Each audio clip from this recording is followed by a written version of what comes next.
Buenas tardes, nosotros somos el equipo encargado de hablar de enfermedades pulmonares ocupacionales y este está integrado por Diana Laura, Jesús David, Julio David, Yabnel y su servidor Joaquín Ramos. Nosotros somos el bloque C de noveno semestre y la materia es medicina del trabajo. La siguiente diapositiva, por favor.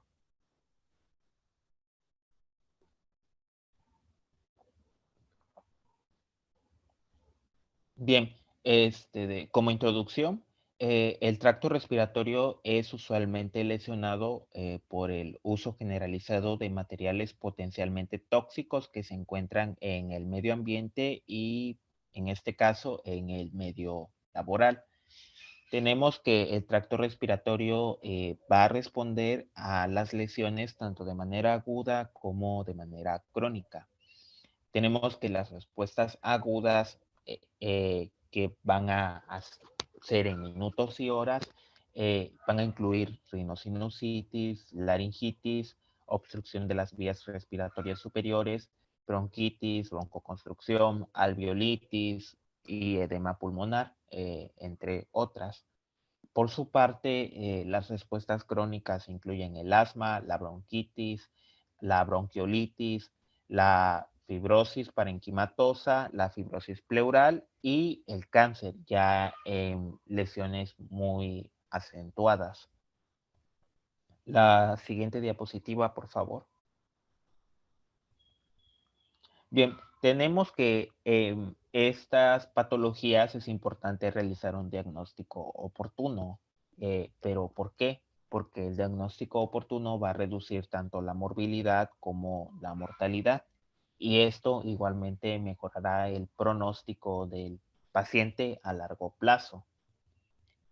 Bien, tenemos que como consideraciones debemos saber que los gases solubles en agua se van a depositar en el tracto respiratorio superior. Por lo tanto, estos gases no van a afectar los alvéolos como tal. Y los gases insolubles en agua se van a depositar en el tracto respiratorio inferior debido a su gran peso molecular. La siguiente diapositiva, por favor. Bien, para la evaluación del paciente con enfermedad pulmonar o ocupacional tenemos 4 puntos a tomar en cuenta. El historial detallado, el examen físico completo, los estudios de imágenes apropiados y las pruebas de función pulmonar. En el primer punto, en el historial detallado, debemos incluir exposiciones ocupacionales y ambientales. También debemos de tomar en cuenta los tipos y duración de las exposiciones, si el paciente utiliza equipo de protección, si se lo proporciona su trabajo y también debemos de pedir, más bien solicitar en caso de que exista, aunque está reglamentado, las hojas de datos de sustancias. Estas hojas de datos describen las importantes propiedades de salud, seguridad y toxicología de los ingredientes de un producto. Esto es, por ejemplo, esta hoja poniendo, por ejemplo, el amoníaco, va a describir qué contiene el amoníaco, qué efectos sobre la salud causa, cuál es el tiempo recomendado para estar expuesto, entre otros puntos. Siguiendo con el examen físico completo, aquí debemos de tomar en cuenta los signos vitales, debemos de auscultar, debemos observar si hay presencia de cianosis o si el paciente presenta dedos en palillo de tambor. Debemos de examinar la piel y los ojos, en donde se puede llegar a producir signos de irritación e inflamación. También debemos observar por un laringoscopio pues la laringe, la zona orofaringia y observar con un nasoscopio la zona nasal. También debemos observar de manera intencional si hay presencia de inflamación, úlceras o pólipos. Por medio de un estetoscopio debemos auscultar la presencia de sibilancia, o de roncus, y la presencia de ambos es evidencia de que hay una enfermedad en las vías respiratorias. Y si por el contrario escuchamos algún tipo de crepitación, este es indicativo de una enfermedad parenquimatosa. Bien, como tercer pilar tenemos los estudios de imágenes apropiados, que el de primera elección y el estándar de oro siempre, a pesar de su inespecificidad, es la radiografía de tórax anteroposterior, por su bajo precio y porque nos permite visualizar ambos campos pulmonares. La tomografía computarizada no se recomienda en primer lugar por su alto coste y en segundo lugar porque sería someter a un paciente a una dosis de radiación que pues no es necesaria. Y por último tenemos las pruebas de función pulmonar, que pues el principal y el más indicado es la espirometría para evaluar todos los parámetros respiratorios. La siguiente diapositiva, por favor. Bien, ya hablando en sí de una patología, tenemos la lesión por inhalación tóxica. La siguiente diapositiva, por favor.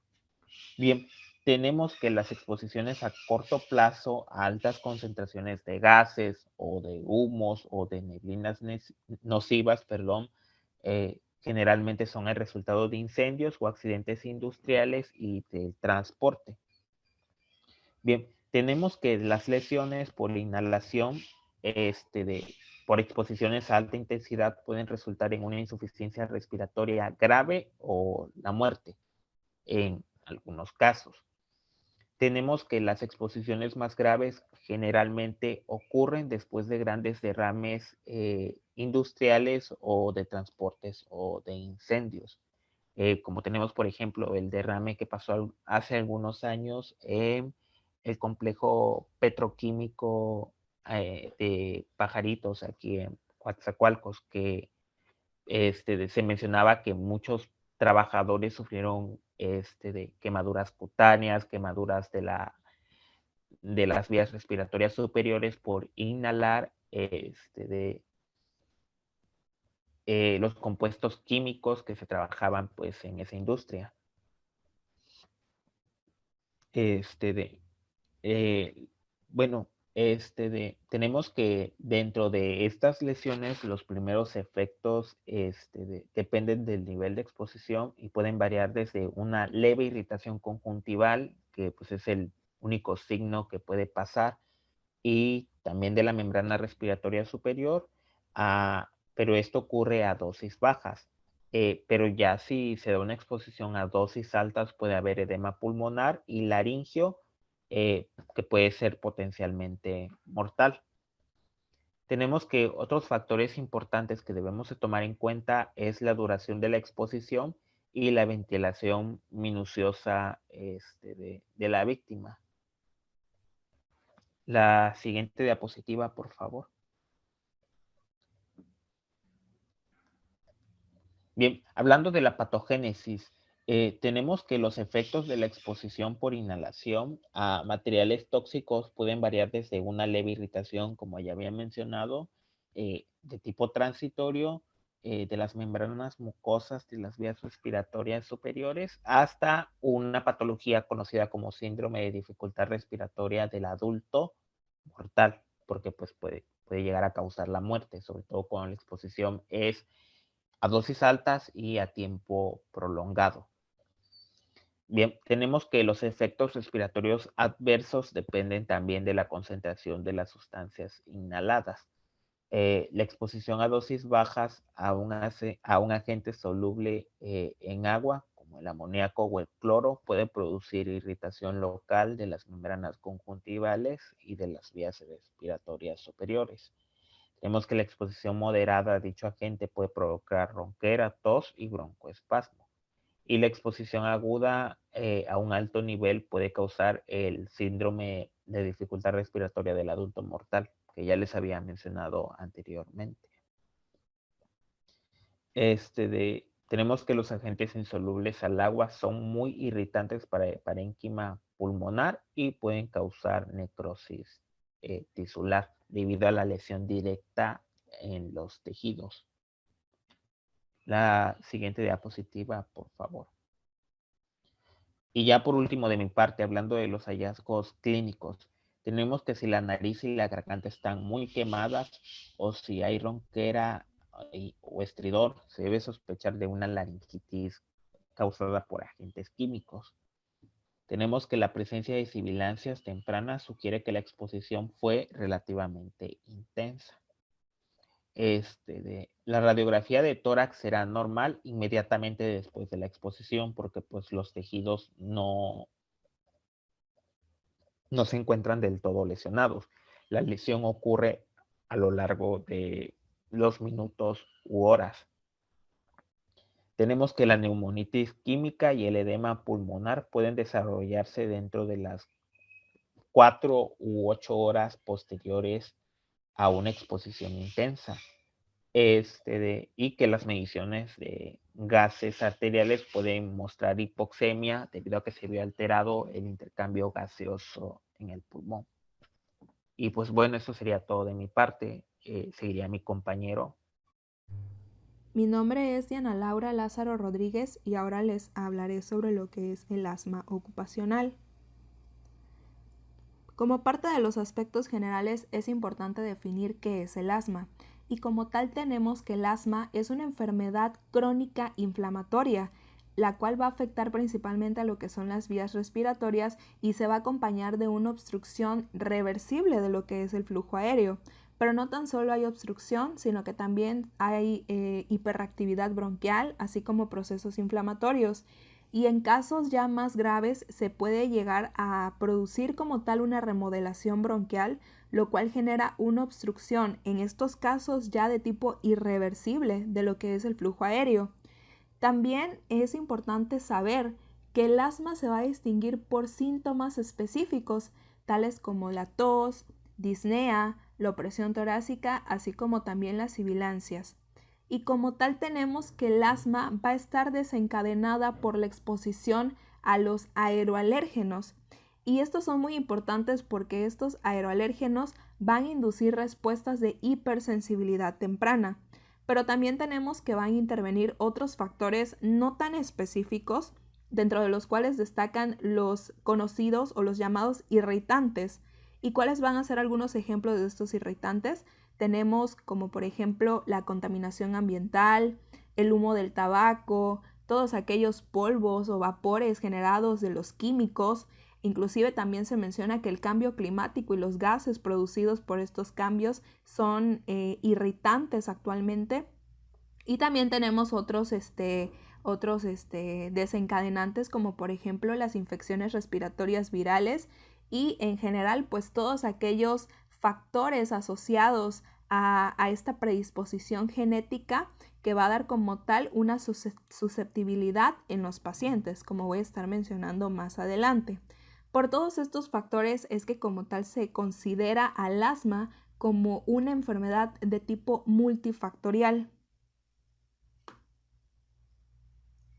Ahora hablando un poco sobre lo que es la etiología, aquí hay que tener en cuenta de que el asma de origen ocupacional pues es un proceso patológico que se va a distinguir porque hay una relación de causa-efecto entre lo que es la aparición de la enfermedad y el lugar de trabajo. Como se puede observar en este cuadro, aquí se enlistan lo que son los agentes causales del asma ocupacional, pero no tan solo existen los que se muestran en esta tabla, sino que existen más de 400 elementos que son identificados como agentes causales del asma ocupacional y la lista sigue creciendo cada día. Dentro de los desencadenantes más comunes en lo que respecta al área de trabajo, tenemos claros ejemplos como lo son el polvo de la madera, polvo de los cereales, las proteínas de látex. También se menciona dentro de los más comunes lo que es la caspa y orina de los animales, sobre todo para aquellos trabajadores que realizan experimentos con animales o que están en contacto constante con los animales. También tenemos, por ejemplo, los hongos, y también se menciona también dentro de los agentes etiológicos más importantes, los productos químicos, dentro de los cuales pues destacan ciertos elementos como por ejemplo los anhídridos ácidos, los prepolímeros de polisocianatos, las sales de platino, así como pues también otro tipo de ácidos. Y como les menciono, pues cada año se van a reportar nuevos agentes causales, ya que pues como tal el asma ocupacional o la información que se encuentra actualmente pues se sigue actualizando debido a que son pues muchísimas las ramas o muchísimas las áreas laborales en las cuales pues se puede encontrar el trabajador expuesto de forma constante a diferentes agentes irritantes o a estos denominados aeroalérgenos, los cuales pues depende mucho del tiempo de exposición o también de otros factores, por ejemplo, genéticos del paciente, los cuales pues van a llevar a la larga a la aparición como tal de la enfermedad. Ahora hablando sobre lo que es pues un poco de epidemiología, aquí se menciona que pues como tal de todos los casos de asma en la población adulta en general, el asma de tipo ocupacional va a representar de un 10 a un 25%, lo cual pues como tal representa una incidencia que va desde los 250 a 300 casos por cada millón de habitantes al año. Aunque puede parecer pues una cifra realmente pues pequeña, pero considerando pues el número de habitantes que somos, pues realmente llega a ser un porcentaje pues realmente alarmante. Pero pues también en algunos artículos se menciona de que pues como tal el asma ocupacional no se reconoce en la práctica clínica y de hecho pues hay muchas discrepancias en lo que es el número de pacientes reportados, ya sea por ejemplo con algún médico especialista, y el número por ejemplo de casos reportados directamente por lo que es el trabajador. Aún pues hay muchas discrepancias en estos dos elementos. Pero como tal, dentro de los trabajadores que tienen un mayor riesgo de padecer asma ocupacional, tenemos a aquellos que se dedican, por ejemplo, a la panadería, aquellos trabajadores, por ejemplo, que trabajan en la industria alimentaria, como por ejemplo los que están como parte de los procesadores de alimentos. Tenemos también aquellos, por ejemplo, que están relacionados con trabajos forestales, principalmente, por ejemplo, los bomberos, los que se dedican a la industria química, a la industria del plástico, del hule, de la industria electrónica. Tenemos también a los soldadores, los pintores y, por supuesto, el personal de salud. Y también como parte de la epidemiología, de un 11 a un 15% de los casos del asma, estos se van a producir principalmente por los irritantes que les comentaba anteriormente. Y dentro de los factores de riesgo principales como tal para el desarrollo del asma ocupacional, tenemos en primer lugar la exposición. La exposición como tal es al agente o el factor de riesgo más importante para lo que es el asma ocupacional.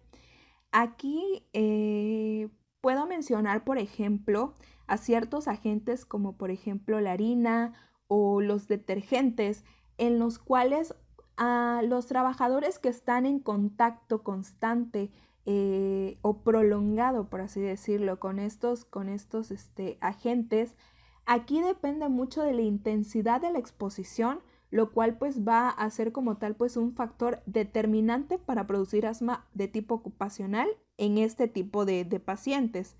Pero pues también existen otros datos por ejemplo, sucede lo contrario en algunos casos, por ejemplo, de personas que manipulan animales de laboratorio, ya que hay ciertos estudios en los cuales pues el riesgo de sensibilización no se asoció directamente con el aumento de las exposiciones.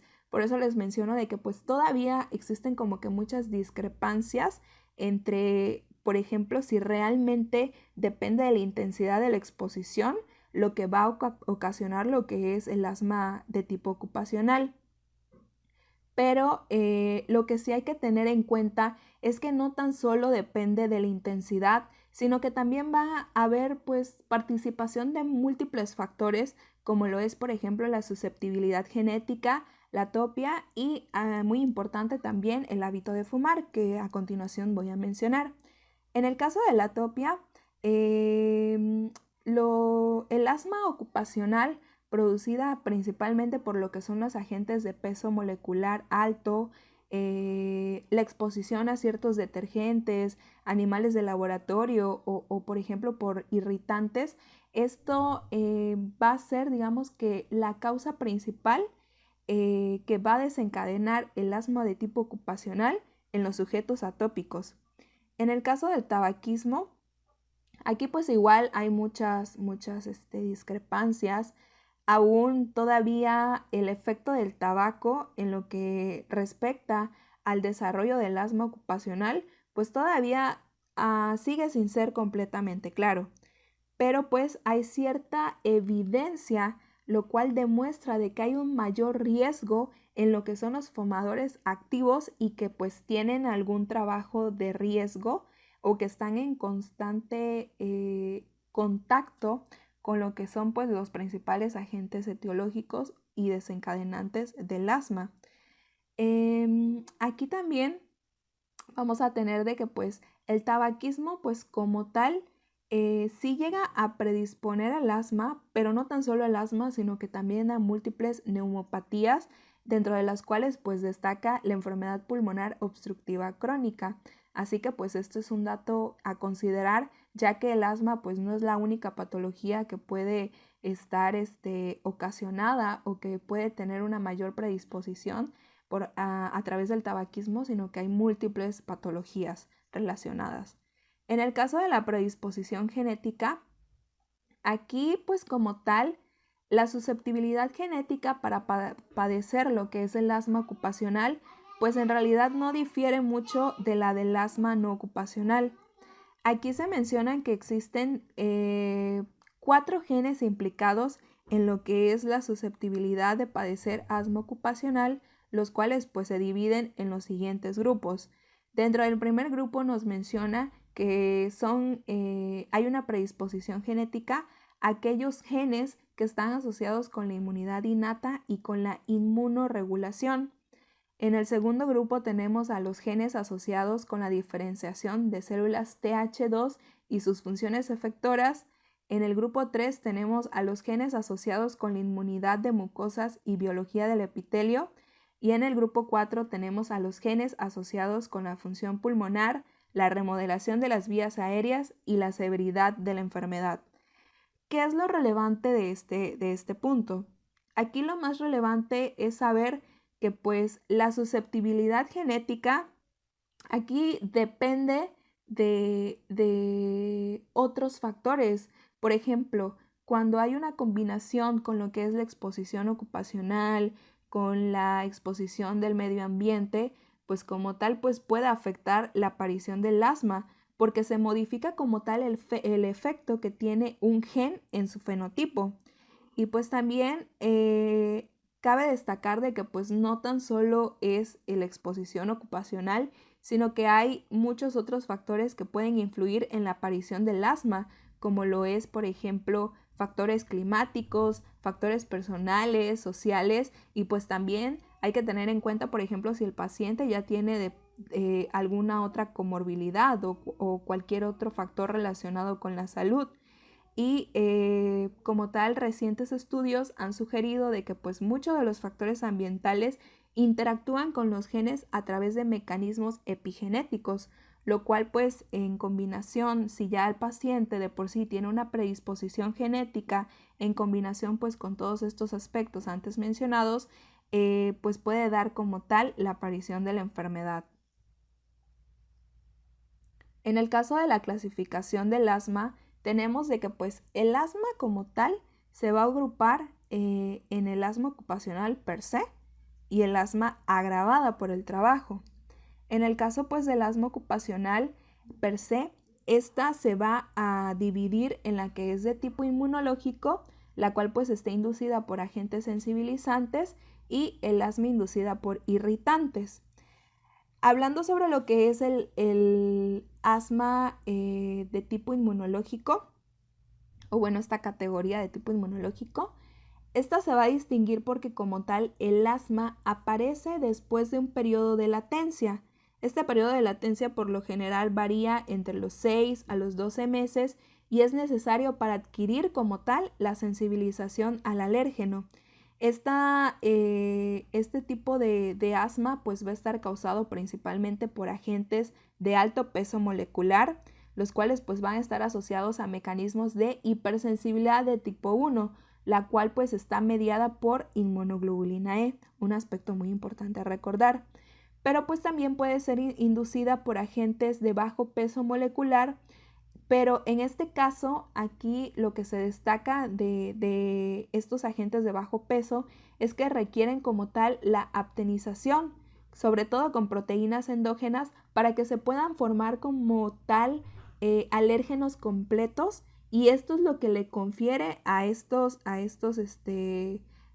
complejos como tal la capacidad de poder inducir la formación de anticuerpos IgE específicos. En el caso del asma de tipo pues no inmunológica, aquí como tal pues no se requiere pues como tal un periodo de latencia como lo que ocurre por ejemplo en el asma inmunológica. Aquí en este grupo se encuentra lo que es el asma aguda inducida por irritantes, lo cual pues se conoce como síndrome de disfunción reactiva de las vías aéreas, o RATS por sus siglas en inglés. Aquí en este síndrome se menciona que este se va a manifestar después de una exposición aguda única a irritantes, pero pues estos irritantes no son específicos. Y la característica de estos irritantes es que por lo general se encuentran en altas concentraciones y, por ejemplo, pueden ser irritantes, por ejemplo, asociados con alguna fuga de gas o algún derrame de algún elemento químico, por ejemplo, así como también pues puede estar asociado, por ejemplo, a la exposición a sustancias volátiles, esto sobre todo en espacios cerrados. Y la característica también de este apartado es que aquí se van a producir síntomas durante las primeras 24 horas posexposición a estos agentes irritantes, y también estos llegan a tener como tal una persistencia de por lo menos hasta 3 meses después de la exposición. En el caso de la fisiopatogenia, aquí tenemos que como tal vamos a tener dos tipos. Por un lado vamos a tener la fisiopatogenia del asma inducida por isocianatos, lo cual pues si recordamos la tablita de los agentes etiológicos, pues se enlistaba como parte de los agentes etiológicos principales, y estos son pues corresponden al grupo de agentes de bajo peso molecular. Y como tal, pues en este esquema se puede observar la vía de sensibilización cutánea, en la cual pues se llegan a formar los aptenos con la albúmina debido pues a su alta afinidad, perdón. Aquí lo que ocurre con los aptenos es que estos van a ser captados por las células dendríticas, las cuales pues recordemos que estas van a ser células presentadoras de antígenos y llegan a ser pues un tipo de células muy específicas. Una vez de que pues son captados por estas células, se activan lo que son los linfocitos TSD8, también los TSD4, y se va a inducir como tal una respuesta en la cual pues va a darse lugar se va a dar lugar a la producción de lo que es interferón gamma, interleucina 12, los cuales pues como tal son citocinas implicadas en la inflamación, en los procesos de inflamación. Y por ejemplo, cuando a su vez, pues como les mencionaba, esto con respecto a lo que es la activación de los linfocitos TCD8, cuando se activan los linfocitos TCD4, aquí como tal se induce una respuesta de tipo TH2. En el caso de los linfocitos CD8 se produce lo que es una respuesta TH1. Pero bueno, regresando a esto, se van a producir otras citocinas como por ejemplo la interleucina 4, 5 y 13, los cuales pues a su vez activan e inducen lo que es la quimiotaxis de los eosinófilos. Y bueno, aquí lo importante de la interleucina 4 es que esta va a ser la que va a inducir lo que es la producción de la IgE específica. Y bueno, aquí como tal, al tener pues el complejo antígeno-anticuerpo que va a estar conformado por lo que es el isocianato y la inmunoglobulina E, estos a su vez pues van a ser capaces de unirse a los receptores FC que pues forman parte de la inmunoglobulina E en la superficie de las células, lo cual va a inducir como tal la degranulación con liberación de mediadores proinflamatorios. Y en el caso de la fisiopatogenia del asma ocupacional inducida por isocianatos, pero ahora como agentes irritantes, aquí tenemos que como tal los isocianatos son capaces como tal de inducir una lesión epitelial de forma directa. Pueden llegar a alterar lo que es la depuración mucociliar y también pues llegan a estimular como tal la producción de moco por medio de lo que son las células caliciformes. Como tal, aquí pues vamos a tener una serie de eventos en las cuales pues cuando se produce lo que es la lesión epitelial, aquí se va a dar lugar como tal de lo que es liberación, por ejemplo, de la sustancia P, de neurosinasas, hay un incremento en la producción de las reacciones de los ROS y pues como tal también va a darse lugar a lo que es una disminución de la eliminación de estos, porque va a haber una inhibición de lo que es un factor conocido como glutatión S-transferasa. Lo relevante de todo este proceso es que todo esto va a dar lugar a una inflamación de tipo neutrofílica. Va a haber liberación, por ejemplo, de mieloperoxidasa, metaloproteinasa, lo cual pues va a continuar lo que es toda esta injuria. Se va a producir lo que es, por ejemplo, degradación de lo que es la matriz epitelial, así como pues también se va a dar lugar a lo que es la producción de factores de crecimiento, los cuales pues están implicados en lo que es el proceso de remodelado de la vía aérea. Y como les mencionaba al inicio, cuando se da este proceso de remodelación, en casos ya muy avanzados, muy, muy crónicos, pues como tal se llega a dar una obstrucción irreversible de lo que es el flujo de aire. Con lo que respecta al cuadro clínico en el asma ocupacional, pues aquí se van a presentar pues una serie de síntomas respiratorios, dentro de los cuales pues tenemos disnea, tos de tipo seca, tos nocturna, sibilancias, dolor en el pecho, pero como tal, el diagnóstico del asma debe realizarse solo cuando se presentan estos síntomas respiratorios como una clara evidencia de obstrucción, ya sea reversible o variable de las vías respiratorias. Y también, hablando específicamente de lo que es el asma ocupacional, debe existir lo que es una relación en lo que es el asma y la exposición en el lugar de trabajo, los cuales pues puede llegar a tener cualquiera de los siguientes 5 patrones.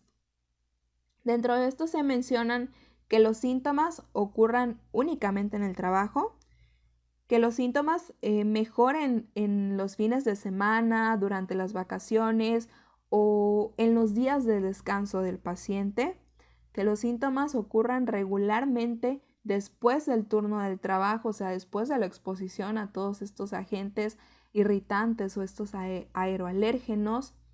En el cuarto lugar tenemos que los síntomas aumenten de forma progresiva a lo largo de la semana laboral y pues recordemos de que pues estos mejoran, la sintomatología mejora una vez de que pues el paciente no está en el trabajo. Y el quinto, bueno, lo que les venía mencionando, que los síntomas mejoran después de un cambio en el entorno laboral.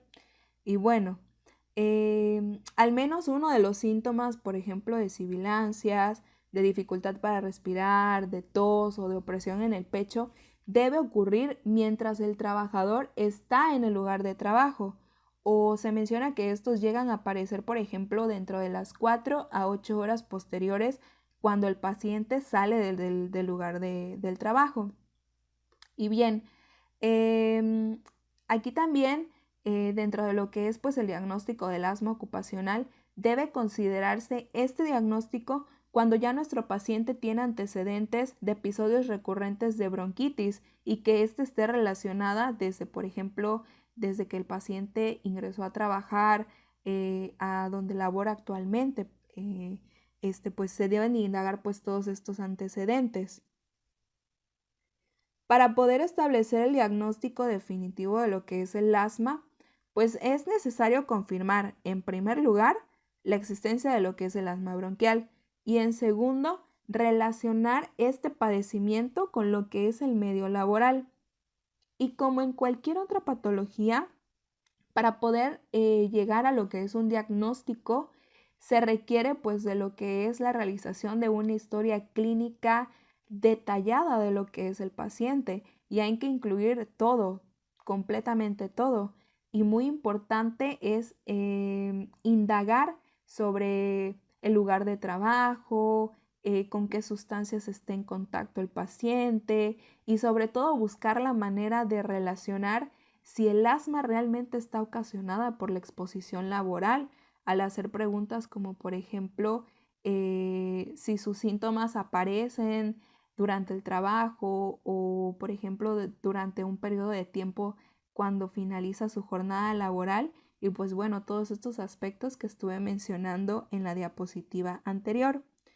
Y como tal, aquí como se puede observar en la diapositiva, para el diagnóstico del asma ocupacional se diseñaron una serie de criterios diagnósticos que son conocidos como criterios de Brooks, de los cuales se menciona que para poder otorgar el diagnóstico se requieren al menos 3 criterios mayores y uno menor. Y con esto pues ya se puede como tal realizar pues un diagnóstico de asma de tipo ocupacional. Existen muchos otros estudios como por ejemplo se menciona que se debe realizar lo que es una espirometría, sobre todo para poder establecer si hay existencia de algún proceso, por ejemplo, obstructivo a nivel bronquial y también el grado de reversibilidad que éste pueda tener, ya que, por ejemplo, en el caso del asma ocupacional, inclusive hasta en un 90% de los casos, se puede llegar a demostrar lo que es la reversibilidad 24 horas después de que, por ejemplo, se retira el paciente de esta exposición laboral. Existen también otras pruebas como por ejemplo se menciona dentro de la literatura una prueba que es conocida como la prueba con metacolina, pero pues esta solamente llega a ser útil para demostrar como tal la hiperreactividad bronquial. Y en el caso de las observaciones radiológicas, pues estas son necesarias sobre todo para poder ya sea excluir o bien implicar otras condiciones en lo que es como tal el diagnóstico diferencial. Y como tal el tratamiento, al hablar sobre, por ejemplo, los ataques de asma agudos, estos pues requieren como tal un tratamiento de emergencia. Se deben tratar sobre todo con oxígeno suplementario, con agonistas beta, corticosteroides y en dado caso de que se llegue a sospechar, por ejemplo, de procesos infecciosos, pues se debe asociar lo que son los antibióticos. Y en el caso de la hospitalización, esta debe considerarse, pero sobre todo en los casos más graves, en los cuales pues ya como tal el paciente esté ante una gran posibilidad de cursar con insuficiencia respiratoria. Pero bueno, hablando específicamente de lo que es el asma ocupacional, como parte digamos que del tratamiento de las intervenciones principales, aquí el objetivo principal es reducir o eliminar sobre todo lo que es la exposición del trabajador a lo que es el agente causante, Por eso es muy importante lo que es la historia clínica para poder identificar cuál es este agente que está causando esta patología en el paciente. Y bien, una vez que se sabe cuál es el agente causal, pues la intervención o digamos que la mejoría en este caso sería poder lograr una serie de modificaciones en lo que es el lugar de trabajo. Como por ejemplo, en los casos de asma inducida por irritantes, aquí se sugiere sobre todo el uso de un equipo de protección personal. ¿Por qué? Porque este va a ayudar al paciente a poder reducir la exposición a niveles que no induzcan lo que es un broncoespasmo. Como por ejemplo, en el caso de lo que es el asma inducida por agentes sensibilizantes, aquí se debe como tal impedir que el trabajador pues se exponga más a estos agentes. Dentro de las medidas, digamos que principales o lo ideal para el paciente sería pues sacarlo completamente del lugar de trabajo, porque pues ante estos agentes sensibilizadores e incluso la exposición a cantidades mínimas del agente ofensivo puede llegar a inducir broncoespasmo. Y aquí lo ideal es de que, por ejemplo, el trabajador termine por abandonar el lugar de trabajo, eh, pero pues si el paciente no es, digamos que no se logra que, por ejemplo, cambie de trabajo o que logre que lo cambien de zona, pues aquí sí es muy importante de que pues se haga uso pues de este equipo de protección personal. Y también es muy importante que además de la reducción o la eliminación de la exposición a cualquier agente ofensivo o cualquier agente conocido que esté provocando pues este cuadro en el paciente, pues también es importante de que también el trabajador pues debe evitar la exposición a cualquier otro material o cualquier otro proceso o todos aquellos elementos que como tal puedan exacerbar el asma del trabajador, como lo son, por ejemplo, exposición a polvos, a vapores irritantes, a agentes volátiles. Y también una medida muy importante en estos pacientes son ciertas medidas como por ejemplo si son pacientes fumadores que dejen de fumar y en el caso de que no fumen, pero también es importante recalcar que pues deben evitar como tal exposición al humo del tabaco ambiental. A continuación veremos el tema de neumonitis por hipersensibilidad. Esta neumonitis por hipersensibilidad, también conocida como alveolitis alérgica extrínseca, se va a referir a una enfermedad inflamatoria de lo que es el parénquima pulmonar. Esta va a estar mediada inmunológicamente y como tal va a ser inducida por una inhalación de polvos orgánicos que van a tener como tal una variedad de agentes etiológicos, como por ejemplo bacterias, hongos, amebas, proteínas animales y varias sustancias químicas de bajo peso molecular. Vamos a ver que van a haber dos presentaciones de esta enfermedad. La primera sería la aguda y la segunda sería la crónica. La forma aguda y más común se va a presentar generalmente dentro de las 4 a 6 horas posteriores a una exposición intensa de este antígeno causante. Por el contrario, la exposición recurrente de bajo nivel a un antígeno apropiado puede resultar en la aparición insidiosa de lo que es la enfermedad pulmonar intersticial crónica con fibrosis. Dentro de lo que es la patogénesis, vamos a ver que esta respuesta que resulta de esta neumonitis por hipersensibilidad aparece involucrada una combinación de reacciones inmunes humorales mediadas por complejos inmunes de tipo 3 y mediadas por células de tipo 4. Vamos a ver que en presencia de un exceso de antígeno, estos complejos inmunes pueden depositarse en los pulmones y vamos a ver que estos complejos activan el complemento, lo que va a provocar es una afluencia de neutrófilos y debido a esto pues la respuesta inmune local luego van a cambiar a una alveolitis con predominio de linfocitos T. Va a haber un recuento celular diferencial en el líquido de lavado broncoalveolar de hasta un 70% de linfocitos. Vamos a ver igualmente que los macrófagos alveolares también pueden desempeñar como tal un papel importante en la patogenia de la enfermedad, ya que presentan el antígeno inhalados a los linfocitos T auxiliares, así como a liberar citocinas que pueden ayudar a amplificar la respuesta inflamatoria. Dentro del cuadro clínico vamos a ver que con frecuencia se van a observar síntomas de escalofríos, fiebre, malestar en general, mialgia, tos, dolor de cabeza y disnea. Vamos a ver que a la exploración física puede revelar un paciente de apariencia relativamente leve con crepitantes inspiratorios bivacilares en lo que es la auscultación de lo que es el tórax.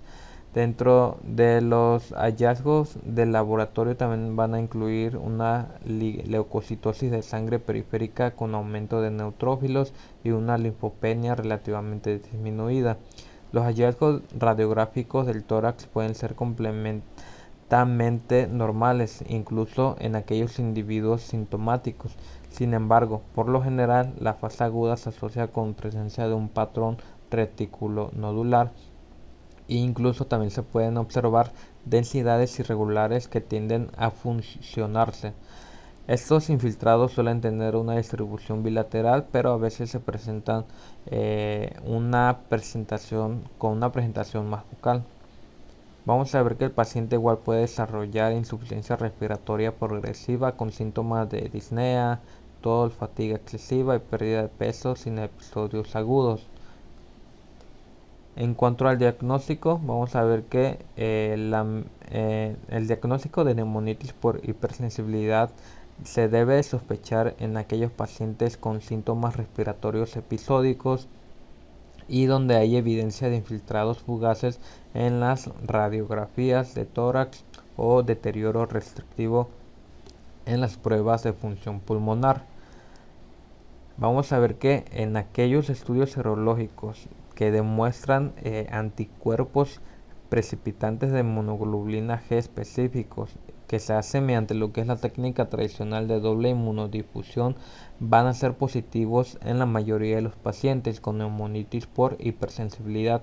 Sin embargo, vamos a ver que estos anticuerpos también se pueden detectar con frecuencias en individuos expuestos que están sanos. Dentro de lo que es el análisis del líquido oval obtenido por fibrobroncoscopía en pacientes con neumonitis por hipersensibilidad, a menudo va a demostrar un mayor porcentaje de linfocitos T, que son principalmente células supresoras CD8+.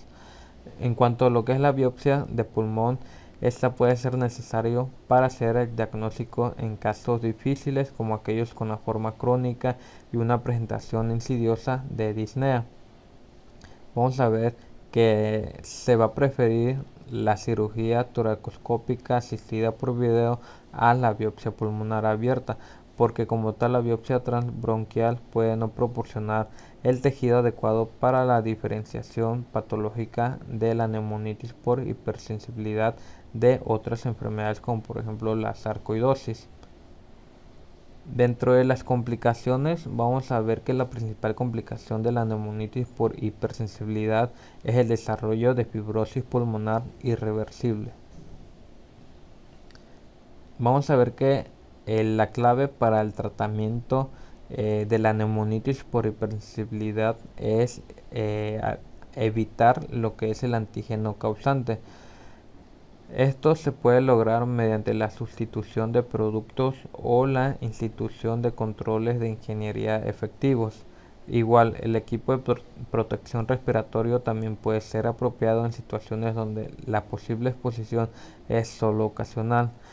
Vamos a ver que si como tal persisten los síntomas a pesar de las medidas de control de ingeniería y el equipo de protección respiratoria, va a ser necesario retirar completamente al trabajador de la exposición. Los corticoides siguen siendo el pilar del tratamiento de los pacientes con neumonitis por hipersensibilidad grave o progresiva. Vamos a obtener que administrar lo que es la prednisona 1 miligramos por kilogramos por día. En cuanto a lo que es el pronóstico, vamos a ver que los trabajadores con un diagnóstico de neumonitis por hipersensibilidad deben tener un seguimiento frecuente, especialmente si es posible una exposición continua a lo que es el antígeno. Si se evita una mayor exposición al agente causante, el pronóstico es muy bueno. Puede ocurrir una morbilidad pulmonar significativa si se permite una exposición persistente. Bueno, a continuación también vamos a ver lo que es el tema de fiebres por inhalación. La fiebre por inhalación se va a referir como tal a varios síndromes que se caracterizan por síntomas a corto plazo, pero debilitantes, que van a ser parecidos a lo que es la gripe después de una exposición a polvos orgánicos, vapores de polímeros y vapores metálicos. Además, va a presentar lo que es fiebre. Los síntomas incluyen escalofríos, mialgia, dolor de cabeza, malestar general, tos y malestar en el pecho. En contraste con lo que es el asma ocupacional y lo que es el tema anterior, la neumonitis por hipersensibilidad, van a requerir susceptibilidad o sensibilización. La tasa de ataque de las fiebres por inhalación va a ser alta, es decir, la mayoría de las personas experimentarán síntomas como resultado de una exposición de alto nivel a los agentes etiológicos. A continuación, mi compañero seguirá hablándoles de los síndromes específicos de esta patología. Bueno, ahora yo les voy a hablar acerca de los síndromes específicos. Eh, Primero, les voy a hablar acerca de la fiebre de humos metálicos. Eh, bueno, la inhalación de ciertos óxidos metálicos recién formados puede llegar a causar fiebre por estos mismos vapores metálicos. Esta es una enfermedad aguda autolimitada que es muy parecida a la gripe. La causa más común de este síndrome es la inhalación de óxido de zinc, pero de igual manera se ha demostrado que no solamente es el de zinc, sino también el óxido de cobre y magnesio, los que van a causar la fiebre por humos metálicos. Cuando el zinc se calienta hasta su punto de fusión, genera humos de óxido de zinc. El tamaño de esas partículas va a variar, llega de 0.1 a un micrómetros de diámetro. Eh, Realmente la patogenia subyacente de la fiebre por humos metálicos no se conoce completamente. Sin embargo, se menciona que pues, existe evidencia de estudios controlados de exposición humana de que la inhalación de vapores de óxido de zinc induce al reclutamiento de leucocitos hacia los pulmones y de esta manera pues, se va a dar una serie de liberaciones de citocinas, las cuales pues, van a causar estas manifestaciones clínicas. El síndrome clínico como tal va a comenzar de 3 a 10 horas después de la exposición al óxido de zinc. El síntoma inicial suele ser el sabor metálico, el cual puede estar asociado a la irritación de la garganta. De igual manera puede estar asociado con la aparición de fiebre. Esto ya va más horas después de que inicia la irritación de garganta y el sabor metálico. También puede aparecer escalofríos, mialgia, malestar y tos productiva. Ocasionalmente también se pueden notar náuseas, vómitos, dolor de cabeza. Se menciona de igual manera que durante el examen físico eh, el paciente puede estar febril, con crepitaciones a la auscultación de tórax. En cuanto a los exámenes de laboratorio, pues se menciona que va a haber una leucocitosis con desviación a la izquierda. De igual manera, pues va a haber un aumento de los niveles de lactato de deshidrogenasa férica. En el caso de la radiografía de tórax, las pruebas de función pulmonar y las mediciones de gases en sangre arterial se menciona que suelen ser normales. Y pues realmente el tratamiento de la fiebre por humos metálicos pues va a ser completamente sintomática. Puede ser necesario el control de la temperatura corporal con antipiréticos y de igual manera, pues, la oxigenoterapia puede ser beneficiosa para la hipoxemia. Realmente, pues, no hay evidencia de que la terapia con esteroides sea beneficiosa y la prevención se va a basar en controles de ingeniería apropiados y de igual manera, pues, en un equipo de protección personal correcto para poder reducir la exposición a estos humos. Eh, este, ok, bueno. También el siguiente que vamos a ver va a ser la fiebre por humo de polímero. Pues, va a ser un síndrome similar a la fiebre por humos metálicos, pero este va a ocurrir después de la inhalación de productos de combustión de resinas de teflón. Las propiedades del teflón como tal pues van a ser la resistencia, la estabilidad térmica y de igual manera pues la inercia química, lo cual lo convierte en un producto ampliamente utilizado en la fabricación de utensilios de cocina. De igual manera, pues se utiliza para la producción de aparatos electrónicos, de igual manera como material aislante. Cuando el teflón ya suele calentarse a temperaturas superiores de 300 grados centígrados, se van a formar numerosos productos de degradación que son justamente los que van a causar este característico síndrome. Em, la exposición a tales productos de combustión puede ocurrir durante la soldadura de metal revestido con teflón, de igual manera durante el funcionamiento de las máquinas de moldeo y también es muy frecuente al fumar cigarrillos contaminados con este polímero. La exposición a una alta concentración de vapores de polímeros va a hacer que se desarrolle fiebre en varias horas. A menudo esto ocurre al final del turno de trabajo de las personas después de la exposición. Los síntomas van a ser pues similares al anterior, a los que he mencionado. Suele ser autolimitado y generalmente pues se va a resolver en 12 a 48 horas. La exposición a concentraciones muy altas de vapores de polímeros puede provocar el desarrollo de igual manera de neumonitis química grave con edema pulmonar.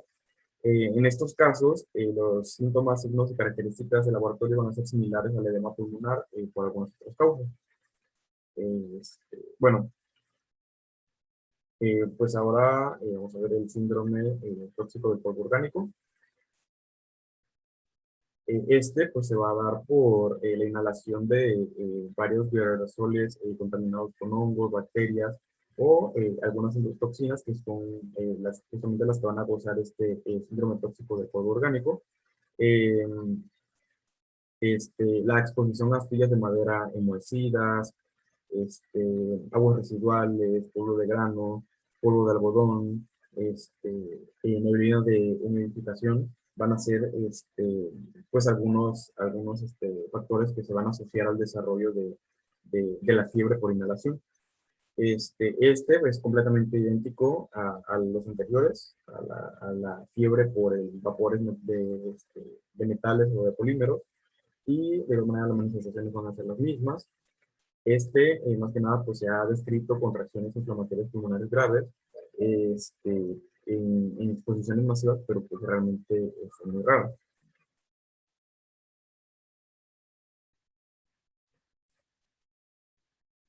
Ahora pues vamos con la enfermedad pulmonar inducida por metales. Vamos a ver a los metales específicos. Primero, pues vamos a ver al metal duro. Bueno, el metal duro es una aleación cementada de carburo de tungsteno con cobalto, aunque de igual manera se menciona que se pueden agregar otros metales, como es el caso del titanio, el tántalo, el cromo, el molibdeno o el níquel.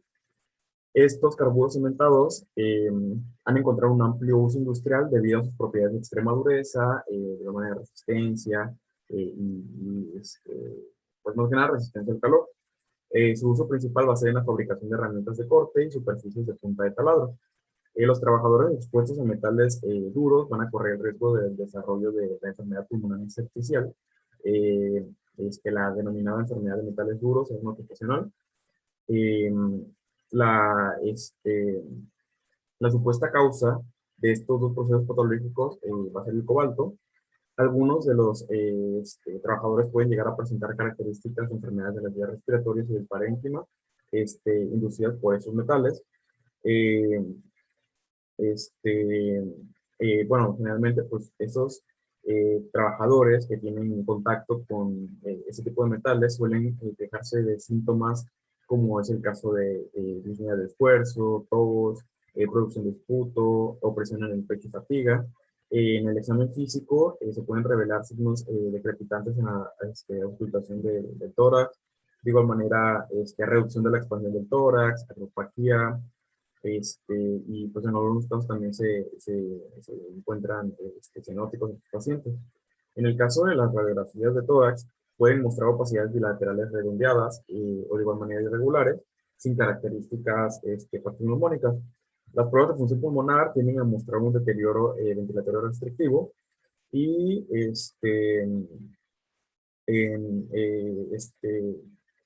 la enfermedad por metales duros a menudo pues se va a hacer el diagnóstico mediante la patología. Se menciona que los hallazgos histológicos son los de una neumonitis intersticial de células gigantes y pues en algunas ocasiones también se pueden observar histocitos gigantes multinucleados. El caso del tratamiento, pues lo primero que hay que hacer es retirar al trabajador afectado de la exposición. eh, la progresión relativa rápida al deterioro no es infrecuente y es posible que se reduzca al cese de la exposición. De igual manera, pues es aconsejable la eliminación completa de la exposición al cobalto porque se ha informado de un caso de un trabajador que desarrolló la enfermedad pulmonar rápidamente mortal con una exposición continuada.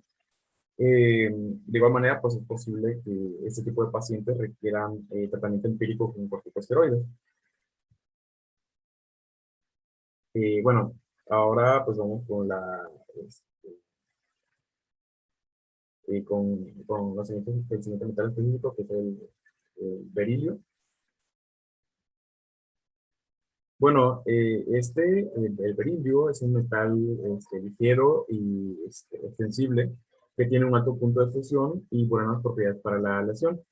Tiene una amplia gama de aplicaciones en procesos industriales modernos, aunque realmente pues ya actualmente ya no se usa en la fabricación de tubos de luz fluorescente, pues se sigue usando a pesar de eso en industrias de cerámica, electrónica, aeroespacial, este, y de igual manera de armas, energía nuclear. Y los trabajadores que van a estar en riesgo van a ser que aquellos que van a estar involucrados en procesos que generan berilio en el aire, incluida la fusión, fundición, trituración, perforación, extracción y fundición del berilio. Eh, la neumonitis aguda inducida por berilio puede ocurrir después de una exposición de alta intensidad, pero ha desaparecido en gran medida debido a un mejor control de las exposiciones en el lugar de trabajo. La enfermedad crónica por berilio implica la sensibilización al metal a través de un mecanismo mediado por células, es decir, un mecanismo mediado tipo 4, eh, en el cual pues, el berilio, lo que va a ocurrir aquí es que se va a haber una fagocitosis de parte de los macrófagos del berilio. Van a presentar el antígeno de berilio de los linfocitos, lo cual va a dar como resultado la sensibilización y proliferación de los linfocitos TCD4 específicas de berilio. Las células activadas por berilio pueden liberar varias citocinas y algunos mediadores inflamatorios, lo que va a dar como resultado la formación de granulomas. Más que nada, así es como se va, histológicamente, pues se va a caracterizar esta enfermedad mediante granulomas. Eh, este, bueno, la enfermedad crónica por berilio, pues como les acabo de mencionar, pues es un trastorno inflamatorio granulomatoso, el cual va a ser muy similar a la sarcoidosis. Eh, pues de hecho, los hallazgos histológicos de la enfermedad crónica por berillo son idénticos a los de la sarcoidosis, es decir, pues va a haber granulomas epiteloides con infiltrados de células mononucleares y grados variables de fibrosis intersticial. La enfermedad crónica por berilio generalmente va a afectar a los pulmones, pero no va a ser el único órgano en el que pueda afectar. También puede afectar la piel, el hígado, el vaso, las glándulas salivales, los riñones, los huesos, la afectación Generalmente, pues la afectación pulmonar va a ser la principal, pero pues, también puede darse estos que les acabo de mencionar. Em, los trabajadores con enfermedad crónica por berilio suelen presentar un inicio insidioso de disnea de esfuerzo, tos y fatiga, pero de igual manera pues va a haber algunas otras sintomatologías, como es el caso de anorexia, pérdida de peso, fiebre, dolor de pecho, artralgias. En el caso del examen físico, generalmente pues se van a limitar más a los síntomas pulmonares, como es el caso de principalmente se van a presentar los crepitantes. Eh, en el caso de los hallazgos radiográficos del tórax, van a haber opacidades nodulares o irregulares mal definidas y de igual manera adenopatía biliar. En el caso de las pruebas de función pulmonar, estas suelen ser normales con una enfermedad leve, pero generalmente va a haber un patrón restrictivo, obstructivo y mixto de deterioro. Eh, de igual manera, pues va a haber hipoxemia arterial en reposo, va a haber una mayor desaturación con el ejercicio, esto más que nada en enfermedades graves. Eh, a menudo pues, se requiere una historia ocupacional meticulosa, sostenida para poder sugerir al berilio como agente causal. Eh, los criterios actuales para el diagnóstico de la enfermedad crónica por berilio son primeramente los antecedentes de exposición al berilio, también sangre periférica positiva, este, y de igual manera pues la presencia de granulomas epiteloides infiltrados mononucleares en ausencia de infección en el tejido pulmonar. Eh, Debido a que el proceso de la enfermedad implica un tipo de hipersensibilidad, este, un trabajador con enfermedad crónica por berilio tiene que estar completamente alejado de la exposición adicional al berilio. Eh, Aquí se justifica un ensayo de corticosteroides en trabajadores sintomáticos con anomalías fisiológicas pulmonares documentadas, porque pues, en algunos de estos pacientes puede inducir una remisión, pero solamente pues, en algunos pacientes, no en todos. Aquí, pues, si se llega a iniciar la terapia con esteroides, los parámetros objetivos de respuesta, como las radiografías de tórax y los resultados de pruebas de función pulmonar, deben controlarse en serie para poder ajustar adecuadamente la dosis y de igual manera pues la duración del tratamiento. Eh, Generalmente pues esta enfermedad crónica por berilio tiene una propensión muy grande a convertirse en fibrosis pulmonar crónica irreversible, por lo que es necesario un control cuidadoso de los trabajadores afectados.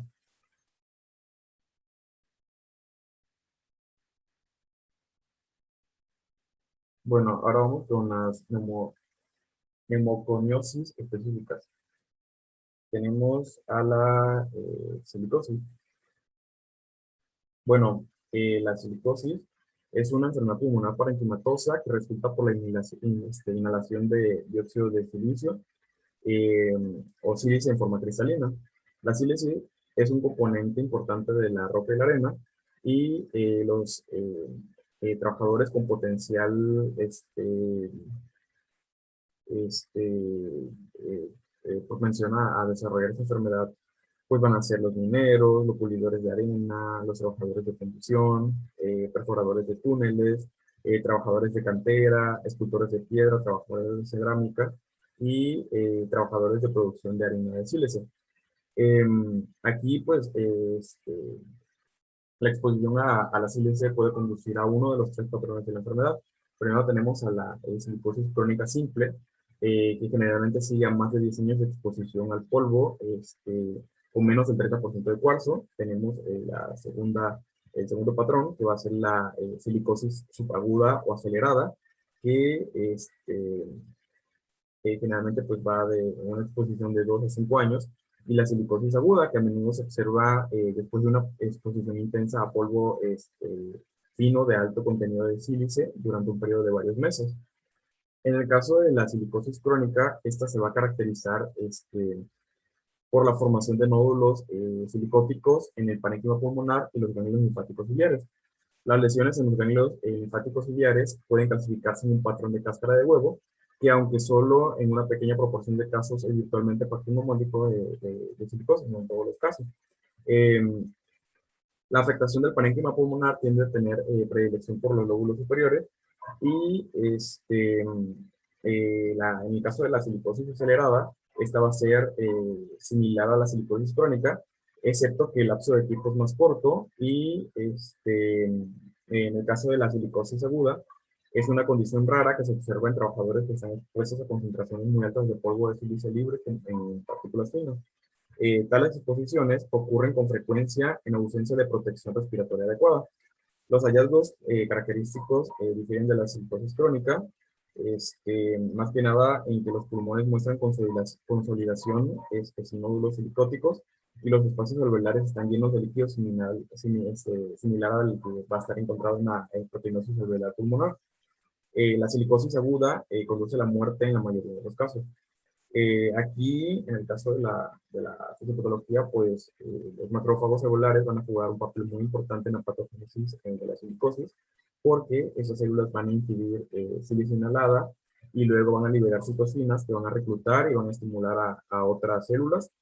Este, Aunque la sílice cristalina puede ser citotóxica secundaria al daño químico directo de las membranas celulares, el efecto principal de la sílice inhalada sobre los macrófagos es la activación.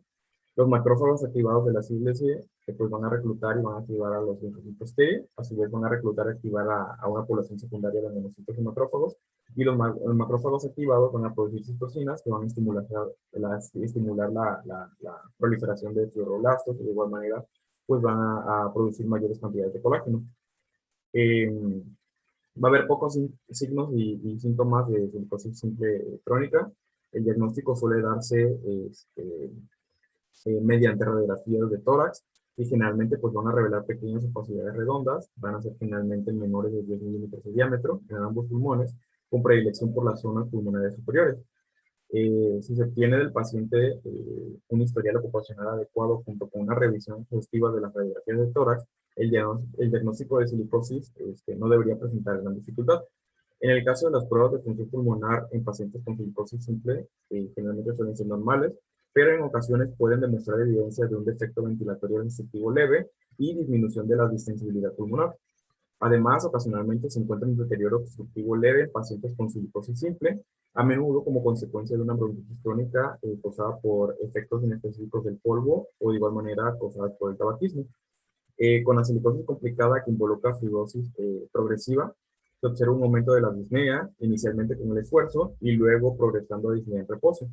La silicosis crónica complicada se asocia con mayores reducciones de volúmenes pulmonares, disminución de la capacidad de difusión e hipoxemia con el ejercicio. La fibrosis masiva progresiva es la etapa final de la silicosis crónica complicada. Y de igual manera, pues en esta enfermedad va a haber una mayor incidencia de enfermedades micobacterianas, tanto típicas como atípicas. Aquí generalmente suelen darse más las enfermedades fúngicas, como es el caso de la criptococosis, la blastomicosis, que pues son estas dos las que se observan con mayor frecuencia. Debido a que actualmente pues, no se conoce ningún tratamiento para la silicosis, el manejo se dirige más que nada a la prevención de la progresión y al desarrollo de las complicaciones. Debe evitarse la exposición continua y debe instituirse la vigilancia de la tuberculosis.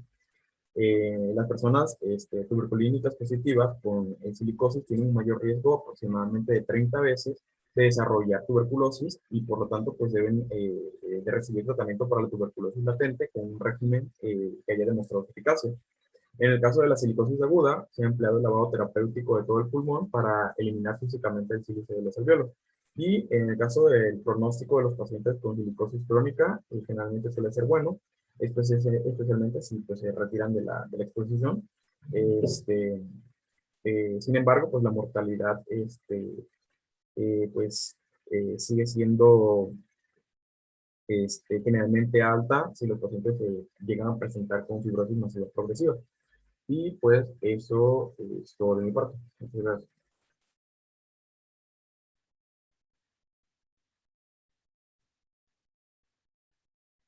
Bueno, vamos a continuar con el siguiente tema que es la asbestosis. La asbestosis es una patología que se refiere a la fibrosis pulmonar intersticial difusa que va a ser causada por la inhalación de las fibras de asbesto o amianto. Este pues es un mineral que se utiliza de distintas formas en la industria y las exposiciones se pueden dar con la extracción de este material o la molienda del asbesto. Es utilizado de distintas formas en la industria y de las formas más comunes que se puede encontrar es en las láminas de asbesto. Existen distintos factores de riesgo para desarrollar la enfermedad como tal. Vamos a ver que el tipo y tamaño de fibra influyen bastante, ya que existen distintos tipos de asbesto.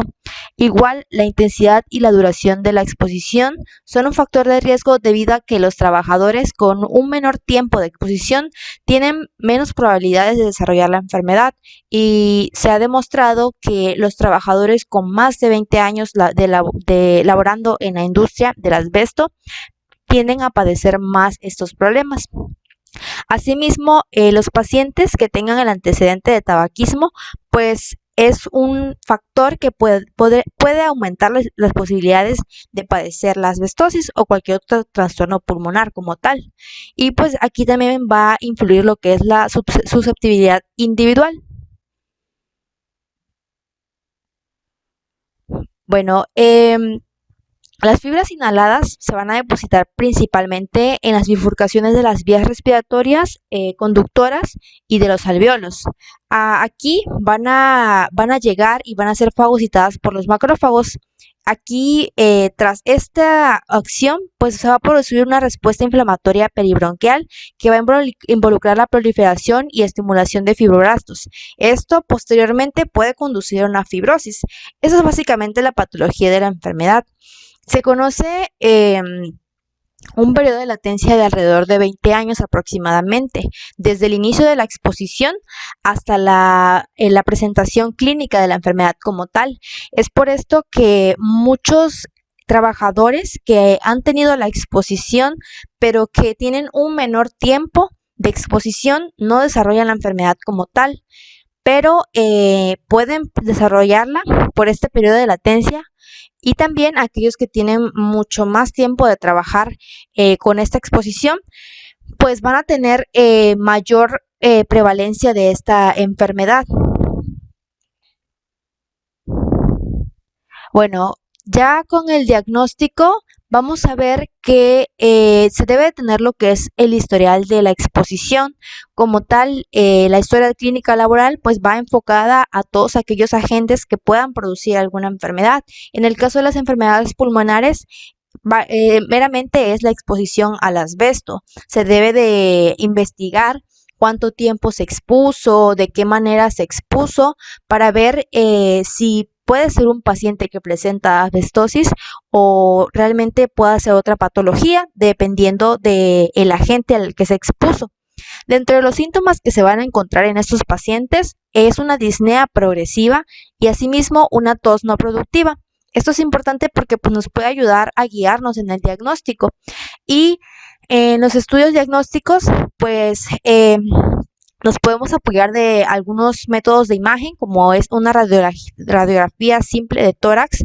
Aquí se pueden observar opacidades pequeñas o irregulares o lineales también, que van a ser características y van a estar distribuidas a lo largo de los campos pulmonares, pero van a ser más predominantes en las zonas inferiores. Y también en las pruebas de función pulmonar, nos pueden guiar a lo que es el diagnóstico de esta patología.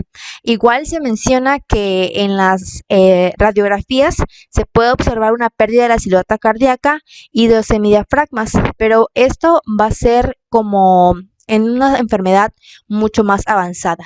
Igual se habla que el hallazgo más útil es la presencia de lo que es el engrosamiento pleural bilateral.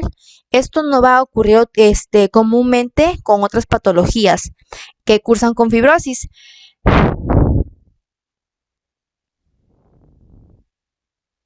Igual en la parte del tratamiento, pues no existe un tratamiento como tal definido para la asbestosis, pero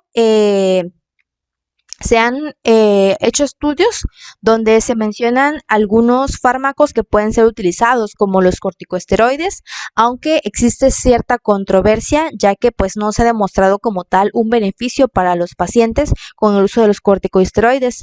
De igual forma, algunos otros fármacos que pueden utilizarse son los anticolinérgicos de larga duración, los beta 2 agonistas de larga duración y asimismo los glucocorticoides inhalados.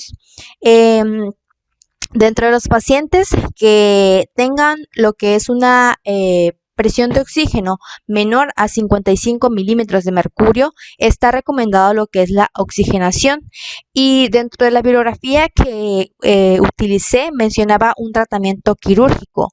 Aquí se menciona lo que son algunas técnicas, como es la decorticación mediante toracotomía y también lo que es el trasplante, pero esto ya sería pues en los últimos de los casos y sabemos que pues tampoco no es tan viable. Lo que sí va a ser importante dentro de estos pacientes es la vigilancia, ya que principalmente se debe reducir lo que es la exposición a la gente. En el caso de que sea un trabajador activo, lo más viable es que pues se pueda referir a otra área de donde su trabajo pues no tenga que estar precisamente tan expuesto a lo que es el asbesto. Y también en estos casos pues se debe vigilar que los trabajadores cuenten con las medidas necesarias que disminuyan el riesgo de exposición.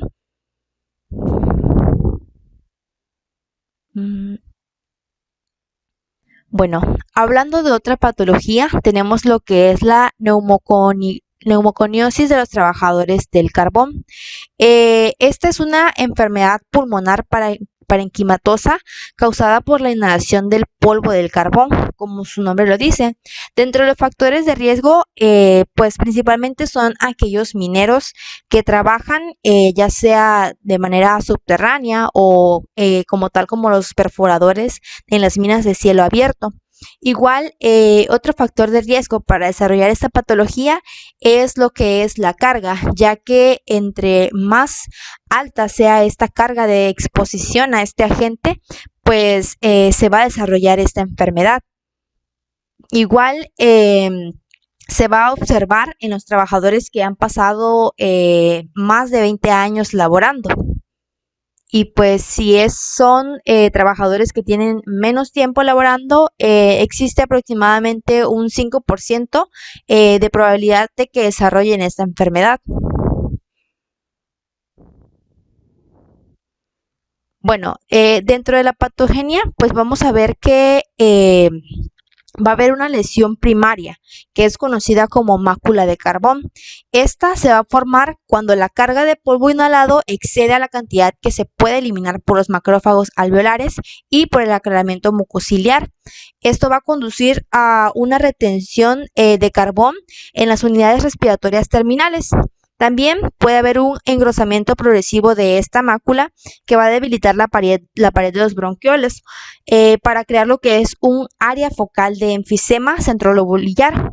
Asimismo, puede producirse lo que es una coalescencia de pequeñas máculas y esto pues se va a convertir en lesiones mucho más grandes. Igual, aquí este esquema pues nos muestra cómo es que sucede esta interacción con lo que es el polvo del carbón y ya de ahí pues todos los procesos que venía mencionando. Bueno, dentro del diagnóstico pues vamos a guiarnos al igual que en todas las patologías por lo que es la historia de exposición. Pero aquí igual nos mencionan ciertos síntomas.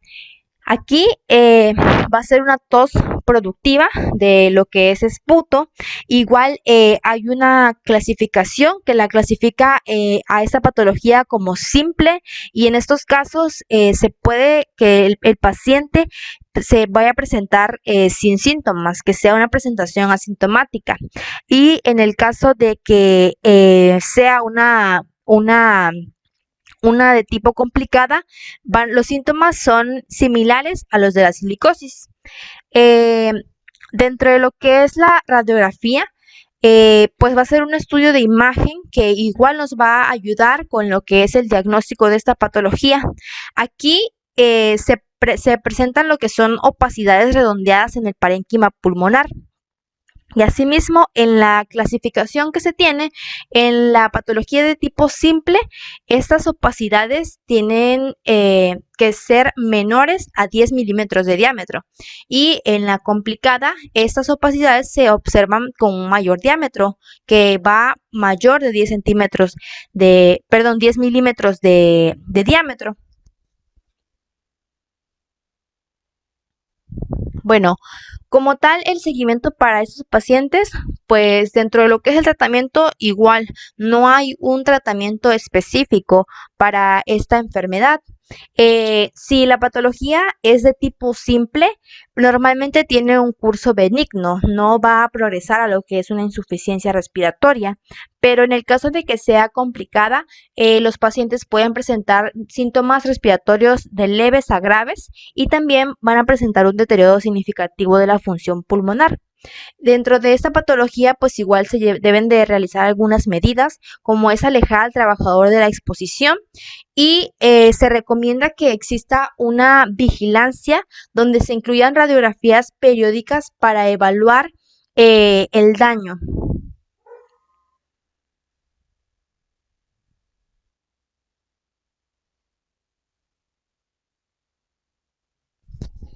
Bueno, asimismo se conocen otro tipo de neumoconiosis.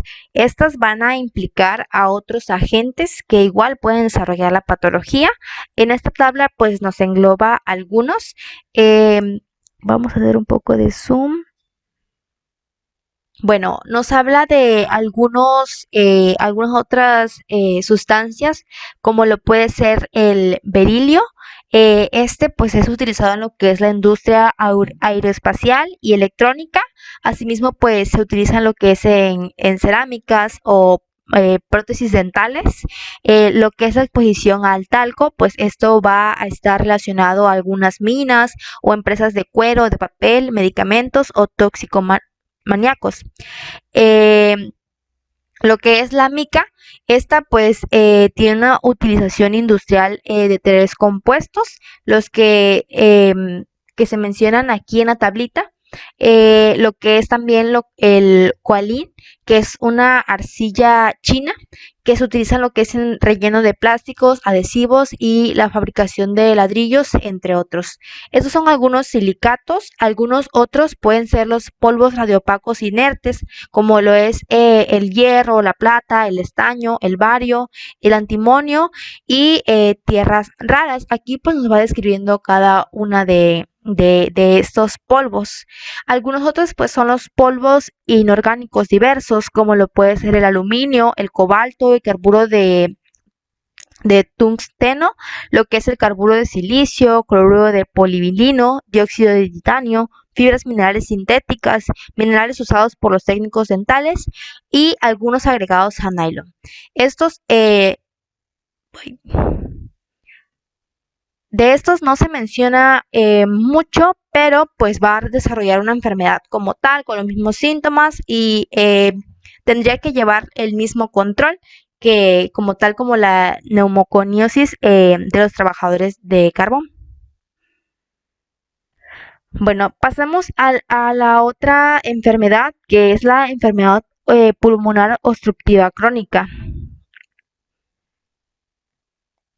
Bueno, dentro de lo que es esta patología, vamos a ver que se divide en otras dos patologías. Por un lado tenemos a lo que es la bronquitis crónica y el enfisema. Pero pues en el campo de la medicina laboral, la que tiene una mayor prevalencia es la bronquitis crónica. Así que pues nos vamos a enfocar más en esta. Vamos a ver que la bronquitis como tal pues va a caracterizarse por la inflamación del árbol bronquial, y esta pues puede estar desarrollada en estos aspectos por algunos agentes. Principalmente se menciona lo que son minerales como lo es el carbón, el silicio, silicato, fibras vítreas sintéticas y cemento de Portland. Igual algunos polvos orgánicos que pueden producir bronquitis puede ser el algodón, el grano y la madera. Asimismo, algunos metales como el osmio, el vanadio y los humos de soldadura. Igual algunos humos como lo es el humo del tabaco, lo que es el humo de fuego o lo que son los escapes de algunos motores.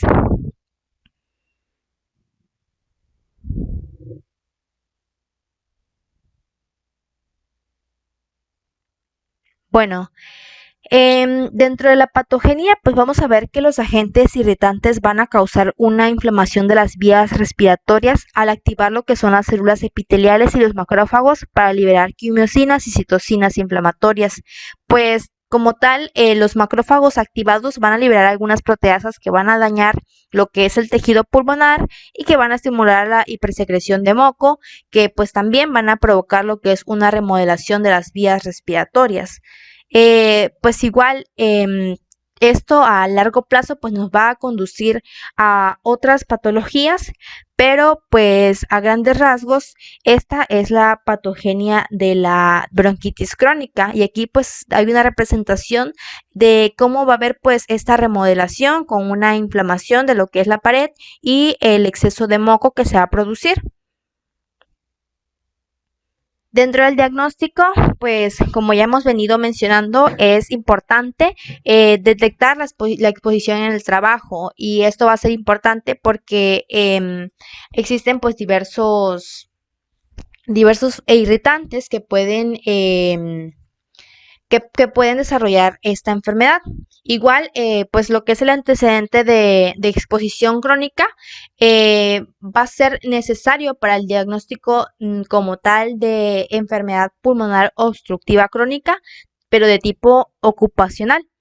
Igual se debe de conocer lo que es el antecedente de tabaquismo, ya que si el trabajador o pues se sabe o se conoce que fuman, pues van a tener un mayor riesgo de desarrollar síntomas respiratorios con la exposición a otros irritantes. Dentro de los síntomas, pues vamos a ver que va a ser una tos productiva, y pues es como lo que se menciona. También puede presentar lo que es presión en el pecho, fiebre, lo que son sibilancias o dificultad para respirar. Dentro de los estudios, pues principalmente nos van a ser de ayuda lo que son las pruebas de función pulmonar. Aquí las curvas de espirometría y flujo volumen expiratorio nos pueden mostrar o no evidencia de obstrucción de las vías respiratorias.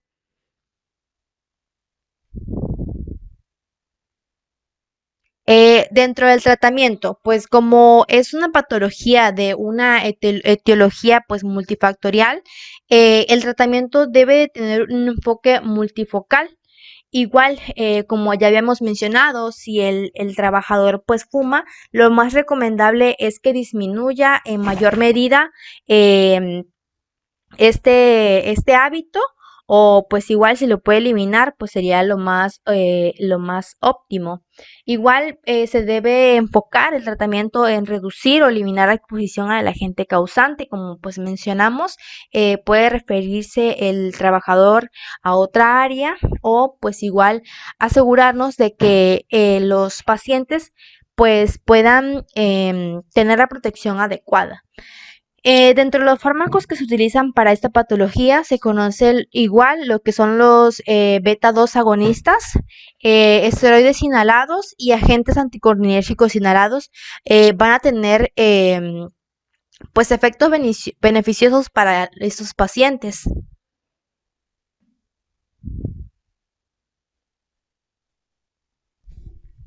Bueno, continuando con los temas, vamos a hablar ahora de la bronquiolitis obliterante. La bronquiolitis es la inflamación de las vías respiratorias pequeñas, y cuando la respuesta inflamatoria conduce a la obstrucción de la luz bronquial. El término de bronquiolitis se va a utilizar como bronquiolitis obliterante. Esta obstrucción bronquial va a ser causada por pólipos intramurares de tejido conjuntivo organizado y también por lo que es el remodelado de las vías respiratorias e hipertrofia del músculo liso. Dentro de las causas ocupacionales, la más común es la inhalación de algunos gases irritantes, por ejemplo, lo que son los óxidos de nitrógeno, el cloro, fosfogeno, ozono, sulfuro de hidrógeno y dióxido de azufre.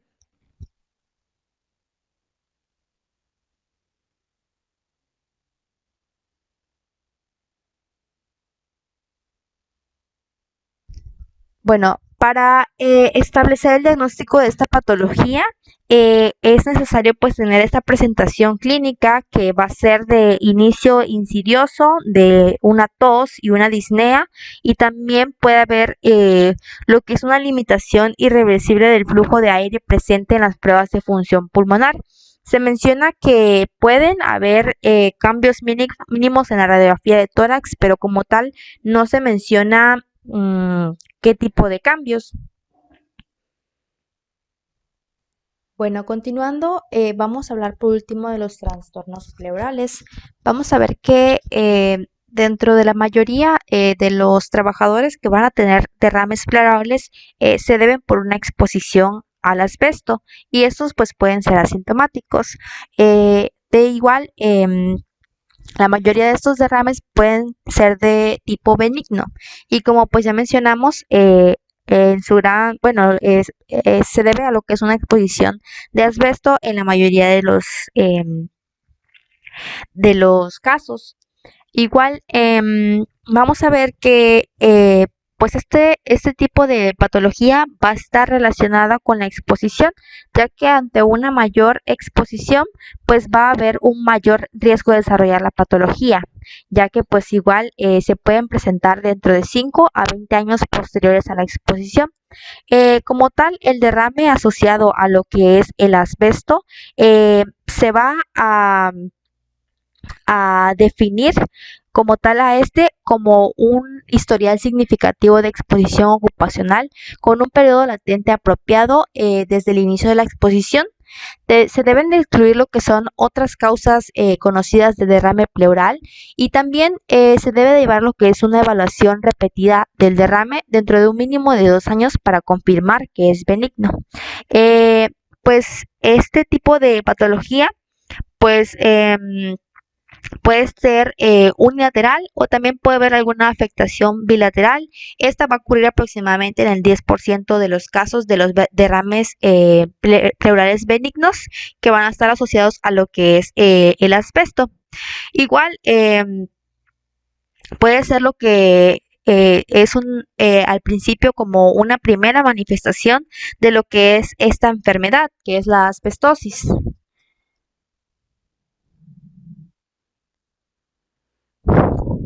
Bueno, como había mencionado, pues los pacientes pueden presentarse asintomáticos. En la radiografía vamos a ver que se pueden presentar unilaterales en la mayoría de los casos y igual se pueden presentar bilaterales. Se recomienda un seguimiento a los pacientes con una toracocentesis. No hay un tratamiento conocido para este tipo de patología. Y pues su pronóstico pues es bueno, ya que desaparecen espontáneamente en un año. Y pues suele producir lo que son recurrencias, pero pues como les menciono, también suele ser desaparecer espontáneamente. Bueno, continuando con las últimas patologías, pues vamos a tener a las placas pleurales. Las placas pleurales son áreas circunscritas de engrosamiento pleural y van a ser hallazgos radiológicos más comunes de un resultado a una exposición crónica al asbesto. De igual forma, estas placas van a afectar la superficie pleural parietal y tienden a aparecer sobre las porciones centrales del hemidiafragma y a lo largo de la cara posterolateral inferior de las costillas inferiores. Su prevalencia pues va a estar relacionada tanto como con la intensidad de la exposición y también a la duración desde el inicio de la exposición. Vamos a tener aquí también que los trabajadores con una mayor exposición pues van a tener una mayor probabilidad a desarrollar las placas. Igual, se debe de tener en cuenta que en los trabajadores que no tengan asbestosis, las placas pues rara vez van a darnos alguna sintomatología. Entonces, pues esto va a ser igual importante. Y pues el diagnóstico pues va a ser mediante la radiografía de tórax, donde pues vamos a observar estas áreas como las que nos señalan las flechitas en blanco y también estas en negro. Y bueno, eso sería todo de nuestra parte.